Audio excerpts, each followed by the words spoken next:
Құрметті студенттер, Қазақстан тарихы пәні бойынша біздің бүгінгі өтетін тақырыбымыз ертедегі көшпенділердің әлемдік тарихи үдерістер бағытына ықпалы. Бүгінгі сабағымыздың мақсаты ертедегі көшпенділердің әлемдік тарихи үдерістер бағытына ықпалын анықтау, сақтар мен ғұндардың көршілес елдермен қарым-қатынасын талдау. Ерте темір дәуірінде көшпенділер әлемдік кеңістікке шыға бастады. Оған ежелгі грек, парсы, Қытай деректері дәлел бола алады. Көшпенділердің әскери қуаты артып, олар ежелгі шығыстық Ассирия, Урарту державаларының, Ахемениттер империясының басты қарсыластарына айналды. Біздің заманымыздан бұрынғы 8-7 ғасырларда скифтер алдыңғы Азияға басып кірді. Жауынгерлер құрамы атты әскерден құралғандықтан олар өте шапшаң болды. Кіші Азияның шығыс аймағын басып алып, ондаған жыл бойы өз биліктерін жүргізді. Оңтүстікке қарай жылжыған скифтер Сирия, Палестинаға дейін барып, Мысырдың шекарасына жетеді. Скиф шабуылдары Ассирия империясының ыдырауына және жаңадан Мидия мен Парсы мемлекеттерінің пайда болуына жол ашып, тарихқа өзгеріс енгізді. Біздің заманымыздан бұрынғы 6 ғасырда Парсылық Ахемениттер империясының патшасы Орталық Азияға бірнеше жорық жасады. Ұлы Кир атанған патша аса үлкен империя құрды.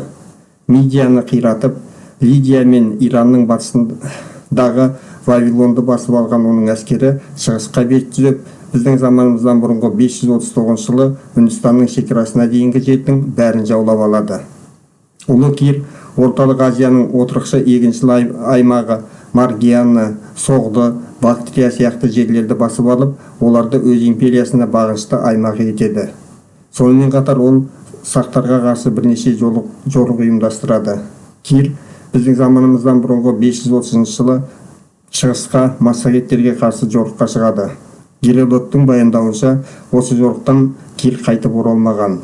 Ол Әмудария жағасындағы шайқаста қаза табады.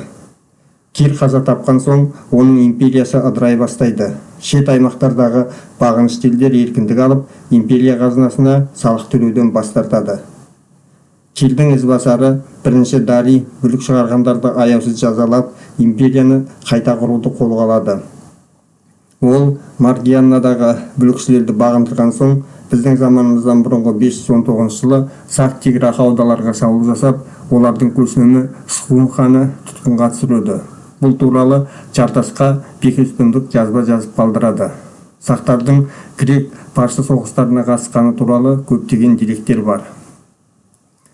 3 ғасыр соңында ұлы далада өмір сүрген көшпелі ғұн тайпаларының қолбасшысы билікке мүдде келеді. Ол Саян Алтай, жоғарғы Енисей аймақтарын мекендеген көшпелі және жартылай көшпелі тайпаларды жаулап алады. Осы уақыттан бастап ғұндардың даңқты жорықтары басталып, олар аса ауқымды империя құрады. Олардың басты қарсыластары көшпелі Юаньши мемлекеті мен Қытай болды. Біздің заманымыздан бұрынғы 200 жылдары хан әулетінің негізін қалаған Қытай императоры Гаоди ғұндарға қарсы жорыққа шығады. Алайда оның өзі қоршауға түседі. Амалсыздықтан ғұндармен бейбіт келісім жасаған олар Қытай ханшайымын мүддеге беріп, императордың өмірін сақтап қалады. Ғұндардың көшпелі мемлекеті мен юаньшилердің арасындағы соғыс 4 ғасырға созылып, біздің заманымыздан бұрынғы 165 жылдары ғұндардың толық жеңісімен аяқталады. Ғұндар мен Қытай соғысының жаңа кезеңі біздің заманымыздан бұрынғы 133-127 жылдары хан императоры Удидің ғұндарға қарсы жорық жасауымен басталады. Ғұндардың көшпелі империясында дағдарыс орын алып, ғұндар жан-жақты қыспаққа түседі. Қытайлардан жеңілген олар көршілес жетісу жерін мекендеген көшпелі және жартылай көшпелі үйсіндердің шабуылына ұшырайды. Осындай жойқын шабуылдар салдарынан ғұндар одағы ыдырап кетеді. Біздің дәуіріміздің 1 ғасырында оңтүстік ғұндар толығымен Қытайдың қол астына өтеді. Солтүстік ғұндар батысқа қарай көшеді. 4 ғасырдың ортасында олар ұлы даланы бойлай батысқа жорық жасап, Рим империясының шекарасына дейін жетеді. Ғұндар жорығы өзге де тайпалардың қозғалысына әсер етті. Әсіресе шабуылға ұшыраған герман тайпалары бүкіл Еуропаға тарала бастады. 5 ғасырда ғұндардың ұлы көсемі Атилла шығыс Европада өз мемлекетін құрды. Бүгінгі сабағымызды қорыта келе көшпенділер өркениеті әлемдік тарихқа зор ықпал етті деген қорытынды жасай аламыз. Құрметті студенттер, тақырып бойынша дәрістің толық нұсқасы және орындауға арналған тапсырмалар параграф платформасы арқылы берілген. Дәрістік конспектте берілген тапсырманы орындаңыздар. Осымен бүгінгі сабағымызды аяқтаймыз.